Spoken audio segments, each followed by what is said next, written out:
চাঁদা নিলে পুরস্কার, ধরা পড়লে বহিষ্কার, ভাইরাল হলে গ্রেফতার। কি ভেবেছেন বাংলাদেশের মানুষ বোকা? আজকে আমাদেরকে জিম্মি করে ফেলছে। দল এই খুনের দায় দায়িত্ব গ্রহণ করবে না। আমি স্পষ্ট ভাষায় বলতে চাই, এই খুনের দায় দায়িত্ব তারেক জিয়াকে গ্রহণ করতে হবে। এই খুনের দায় দায়িত্ব মির্জা ফখরুলকে গ্রহণ করতে হবে। এই খুনের দায় দায়িত্ব বিএনপিকে গ্রহণ করতে হবে। এই খুনের দায় দায়িত্ব প্রত্যেক প্রশাসন গ্রহণ করতে হবে। ইসলামী যুব আন্দোলন বাংলাদেশ কর্তৃক আয়োজিত আজকে সম্মেলনের সম্মানিত সভাপতি ওলামায়ে কেরাম, সর্বস্তরের জনগণ ভাইয়েরা আমার, আজকে আমরা দুঃখিত, লজ্জিত, মর্মাহত। আজকে বাংলাদেশে যে ঘটনা ঘটতেছে গোটা দুনিয়ার সামনে মুখ দেখাবার মতো মুখ আছে বলে আমি মনে করি না। গোটা দুনিয়ার মানুষ আমাদেরকে খুনি মনে করে। যে দৃশ্য দেখেছি মিটফোর্ডের, আমি পুরাপুরি শেষ পর্যন্ত এই ঘটনা দেখতে পারি নাই। আমি নিজেই ভয় পেয়ে গেছি। এ কেমন এক অবস্থা, কেমন এক বর্বরতা! জাহিল যুগকেও ফেল করেছে। মানুষ এত নিষ্ঠুর কিভাবে হয়? মানুষ তো এইভাবে কুকুরকেও মারতে পারে না।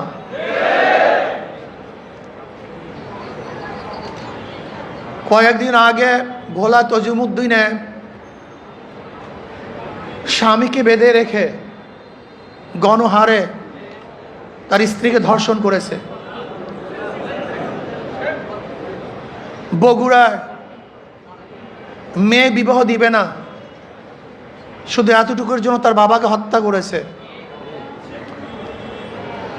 আজকে চাঁদা না দেওয়ার কারণে মার সামনের থেকে যুবককে তুলে এনে হত্যা করা হচ্ছে। আজকে বাংলাদেশের অবস্থাটা কি? মানুষ কেন রাজনীতি করে? রাজনীতি করা উচিত ছিল, উদ্দেশ্য ছিল মানুষকে শান্তি দেয়া, মানুষকে মুক্তি দেয়া, মানুষের নিরাপত্তা প্রদান করা, মানুষের সাহায্য সহযোগিতা করা। অথচ আমরা রাজনীতি নামে কি করতেছি? খুন, ধর্ষণ, দখলদারি, জুলুম, অত্যাচার, অবিচার। এমন কোনো হীন খারাপ কাজ নাই যে আমরা করছি না রাজনীতির নামে। আমরা কি দেখি? যখনই চাঁদা ধরা পড়ে বহিষ্কার করা হয়। বিএনপি পর্যন্ত 3000-এর উপরে বহিষ্কার করেছে। কিন্তু আমি সাংবাদিক বন্ধুদেরকে প্রশ্ন করতে চাই, আমি জনগণের কাছে প্রশ্ন রাখতে চাই, এই বহিষ্কারই কি তাদের চাঁদা ফিরছে? দখলদারি ফিরছে? খুন ফিরছে? তার মানে বহিষ্কার কিছু না, আইওয়াশ, লোক দেখানো এক নিয়ম। তারা কি বলে? ব্যক্তি দোষ করলে দল সেই দোষের দায় দায়িত্ব গ্রহণ করবে না। আমি মনে করি আওয়ামী লীগ, বিএনপি দুর্নীতি ফ্যাক্টরি, খুনের ফ্যাক্টরি। আবরারকে কারা হত্যা করেছিল? যেই ছাত্রগুলি হত্যা করেছিল তারা মেধাবী ছাত্র বাংলাদেশের, কিন্তু এই ফ্যাক্টরিতে যাওয়ার পরে তার খুনি হয়েছে। আজকে হাজারো মেধাবীরা এই আওয়ামী লীগ, বিএনপি করার কারণে ওরা ধর্ষক হয়েছে, ওরা চাঁদাবাজ হয়েছে। এই দলগুলি এমন এক ফ্যাক্টরি, যদি ফেরেশতাও সেখানে ঢুকে আজাজিল হয়ে বের হবে। সৎ মানুষগুলি ঢুকলে চোর হয়ে বের হবে। যাদের হাতে রক্ত ছিল না, এই আওয়ামী লীগ বিএনপি করার পরে তাদের হাতের মধ্যে রক্তে রঞ্জিত হবে। যারা কোনো মেয়েদের দিকে তাকাতো না, এই দলগুলি করার পরে তারাই ধর্ষক হবে, জালেম হবে, অত্যাচারী হবে, তারাই টাকা পাচার করবে। এমন কোনো জায়গা নাই যেখানে চুরি হচ্ছে না, ডাকাতি হচ্ছে না, দখলদারি হচ্ছে না, চাঁদাবাজি হচ্ছে না। এই বরিশালের এমন কোনো স্থান দেখাতে পারবেন না যেখানে চাঁদাবাজি নাই। আমরা যা দেখছি চাঁদাবাজি যেগুলি আসছে, আপনারা জানেন মিটফুটে খুন হয়েছিল বুধবার, কিন্তু আপনারা যে সাংবাদিক, আমরা দুঃখিত, লজ্জিত, সবার বিবেক মরে গেছে। বাংলাদেশে বিবেক বলতে কিচ্ছু নাই। বুধবার এই ঘটনা ঘটছে, কোন সাংবাদিক এই ঘটনা প্রকাশ করতে পারে নাই,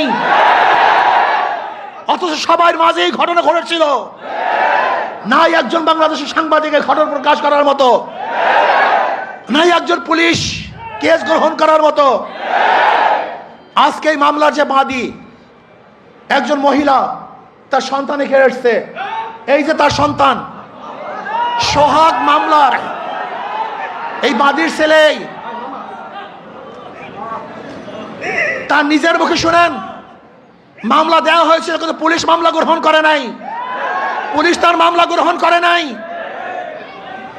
আজকে পুলিশ ভিন্ন খাতে এই মামলাকে নেওয়ার জন্য ষড়যন্ত্র শুরু করছে।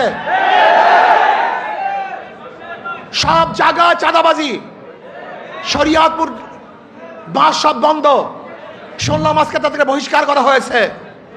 অথচ আজকে আপনারা দেখেছেন প্রেস ব্রিফিংয়ে, সাংবাদিক সম্মেলনে ঊর্ধ্বতন কর্মকর্তাদের কাছে বারবার জানানো হয়েছে, কিন্তু না, যতক্ষণ পর্যন্ত সব জায়গায় প্রচার না হয়েছে ততদিন পর্যন্ত বহিষ্কার করা হয় নাই। চাঁদা নিলে পুরস্কার, ধরা পড়লে বহিষ্কার, ভাইরাল হলে গ্রেফতার। কি ভেবেছেন বাংলাদেশের মানুষ বোকা? আজকে আমাদেরকে জিম্মি করে ফেলছে। দল এই খুনের দায় দায়িত্ব গ্রহণ করবে না। আমি স্পষ্ট ভাষায় বলতে চাই, এই খুনের দায় দায়িত্ব তারেক জিয়াকে গ্রহণ করতে হবে। এই খুনের দায় দায়িত্ব মির্জা ফখরুলকে গ্রহণ করতে হবে। এই খুনের দায় দায়িত্ব বিএনপিকে গ্রহণ করতে হবে। এই খুনের দায় দায়িত্ব গোটা প্রশাসন গ্রহণ করতে হবে।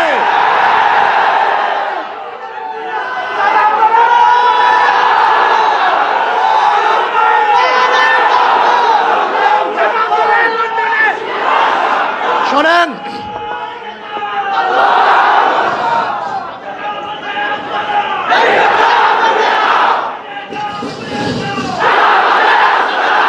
আমি মনে করি অবৈধ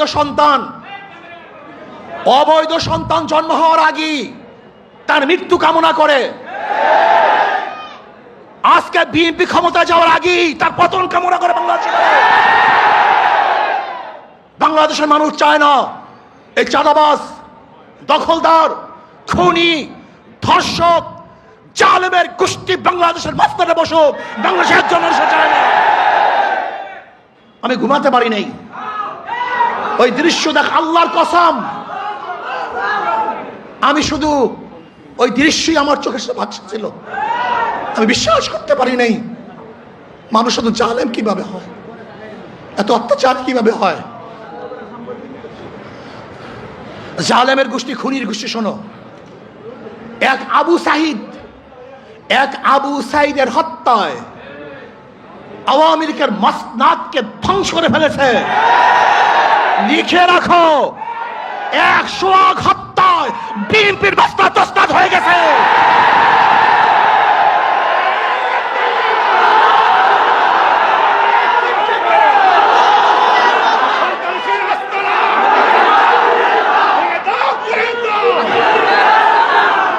শোনো, তোমরা ভেবেছ গুম হত্যা মামলা বিএনপি ক্ষমতায় আসবে, এই ভয়ে তোমার সামনে সামনে মাথা নত করবে।